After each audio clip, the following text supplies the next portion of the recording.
Warm welcome to CA Raja classes and thank you so much for joining this mini and micro webinar. Before we get into the discussion, let me just take a couple of minutes to introduce myself. I am CA N Raja, a chartered accountant by qualification, a teacher and trainer by passion and teacher for 3 lakh plus students worldwide. I started my career as a banker with State Bank of India. Then after a period of 4 years, I got into CA practice. I had my practice for 7.5 years, but I realized my calling is teaching. I started focusing on teaching and training. And today, with the blessings of God, we have 3 lakh plus students worldwide. So now it's time for us to get into the session. Why banks insist businesses, mainly the non-corporates, to convert into corporate whenever they ask for high ticket loans and advances.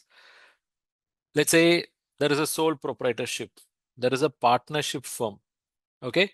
They are banking for very long time. The conduct is good. The account is connected very well. The transactions are really happening. But if they ask additional limit, the immediate response of the bank or mainly of the sanctioning authorities will be to convert this sole proprietorship or partnership firm into a private limited company.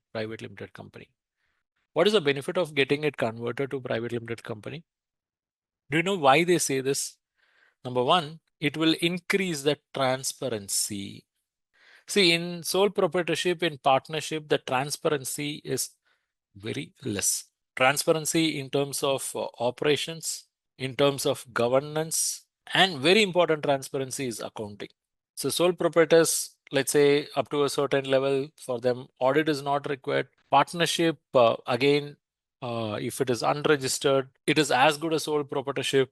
So anything can happen and anything they can cook in their books of accounts. But that is not possible in case of a private company, because if they are converted as private company, then for them maintenance of accounts becomes mandatory. For them getting the accounts audited also becomes mandatory. Okay, filing their accounts, filing their annual returns with registrar of companies also becomes mandatory. They should keep ROC informed about important decisions taken in the bank. Important decisions taken in the company. And for major decisions, there should be board level decisions. It means decisions are not just taken by a single person. Here, there will be more than one person, more than one owner. So there will be a board of directors. Okay. So this is the reason why banks are insisting on to convert the sole proprietorship or partnership firm to corporates, that is companies. And between these two, you have what is known as LLP. Okay. So banks are also okay with LLPs because LLP also comes under registrar of companies. And there are certain amount of transparencies that are better than the sole proprietorship partnership firms. So LLP is also considered as okay. But again, I'll tell you, when it comes to large exposures, let's say 5 crore, 10 crore above and all, even in those cases, banks will be even more comfortable with limited companies than LLPs. Thank you for watching this webinar. I am sure you have derived value from this webinar. And if you wish to learn more, I have some good opportunity for you. What is that? Check out. It is this Credit and Financial Analysis Mastery course exclusively designed for bankers and for those who want to have bankers' point of view. This is a course which we have developed after a detailed analysis, a thorough discussion with several hundreds of bankers and finance professionals. We have identified what is their exact requirement when it comes to SME and corporate credit and financial analysis. In this mastery bundle, I'm going to give you access to various courses. To start with, we have course number 1, Basics of Credit Analysis. In this course, we have explained the basics of credit analysis through various sections, section 1 to 9. Next comes course number 2, that is how to read balance sheet. In this course, we have explained what is balance sheet, how to read them, how to approach them by using real life financial statements. Then comes course number 3, how to do financial ratio analysis like a banker. In this course, we have explained all critical ratios that are analyzed by the bankers, and we have also explained through case studies. Then we have course number 4, how to do cash flow analysis. So through this course, you will understand what is cash flow analysis, how to do a typical cash flow analysis. We have used case studies, and reference to Ind AS is also included in this course. Then we have course number 5, that is how to do fund flow analysis.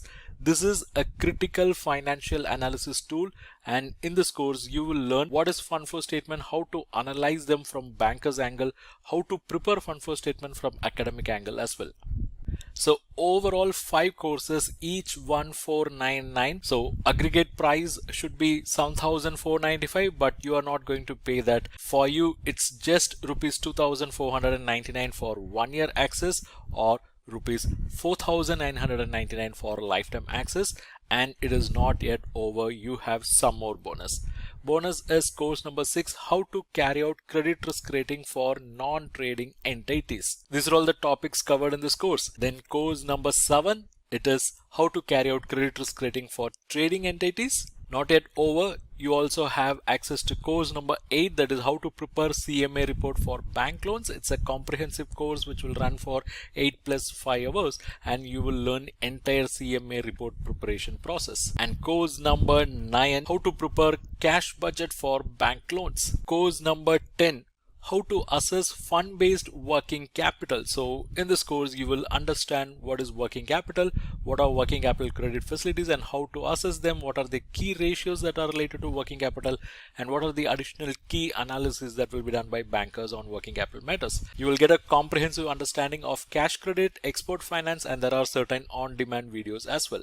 So 5 plus 5, 10 courses of value close to 15,000 rupees, but you are going to get it for 1 year access rupees 2499, lifetime access rupees 4999.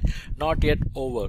You are going to get access to the 11th course, how to assess non-fund based credit facility. So in this course you will learn about letter of credit, bank guarantee, its assessment as well.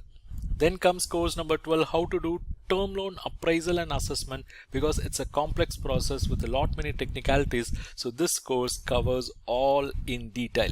And course number 13, basic elements of loan proposal. So how a typical loan proposal will be, what are the basic elements that are covered in this course. And we have course number 14, case study on credit analysis. Various case studies based on practical experience and discussion with various bankers and finance professionals are included in this course. And course number 15, this is about collateral securities, where you get knowledge about collateral securities. So overall it's 15 courses of value close to 22,485. It's 1,000 plus lectures.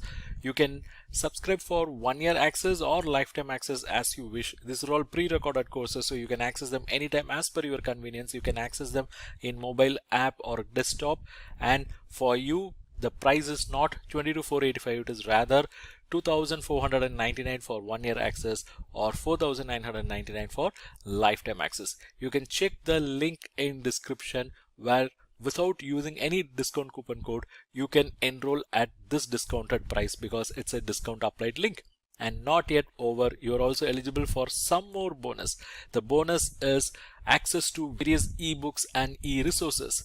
You are going to get access to various financial ratios ebooks, financial management related ebooks. You will get access to financial analysis related ebooks, credit analysis ebooks. Not yet over, you will also get access to other resources like test series, templates, audiobooks, video books, career guidance material, and a bonus resource. Check the link in description and enroll now.